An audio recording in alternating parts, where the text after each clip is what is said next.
Hay, yaxshimisilar do'stlar? Bugun sizlarga yana bir o'zgacha dasturxonlarimizning yarishig'i bo'la oladigan so'rovliq tamog'imizdan birini olib keldim. Itli so'lim intayin oddiy bo'lib, birlik o'zanlar o'rganalaysizlar. Ta'mi va shipayzi tilinglarda qoladi.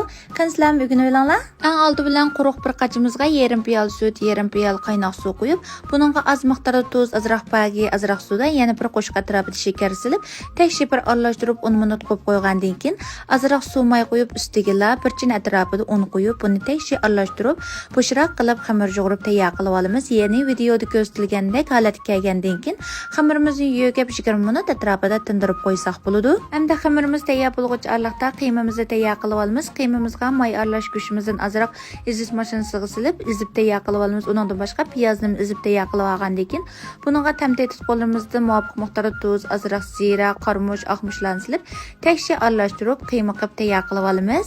Ko'rib mishagich kibslar meni qo'shmagan do'stlarim, meni qo'shib olishni unutmanglar.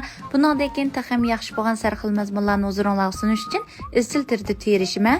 Mana ko'rganinglarda xamirimizni ambalga elib, buni 2-3 ga bo'lib olamiz. Ya'ni xamirimizni ozchiqlik qarta bo'lib tayyor qilib olgandan keyin, bo'lib olgan yana bir qismimizni ambalga elib, nepiz holatda nepiziltib olamiz. Azroq nepiziltib olgandan keyin xamirimizni listning ustiga elib, buningga bayatdan tayyorlab olgan qiymamizni o'tirsiq tekshir silib tayyor qilib olamiz. Hamda qiymamizni tekshir silib bo'lgandan keyin videoda ko'rsatilganda xamirimizning cho'risini chiroyli tugib tayyor qilib olamiz.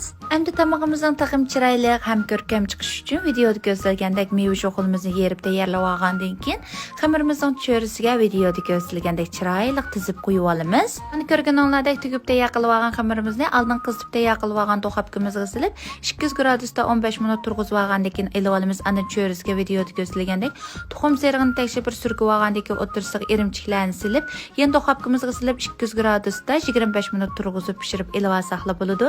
Intayin yeyishlik bo'lgan o'zgacha bir tamog'imizni tayyor bo'ldi do'stlar. Qanizlarni oilada o'z qonunlar bilan tayyorlab yeb beqinglar, tilinglarda qoladi.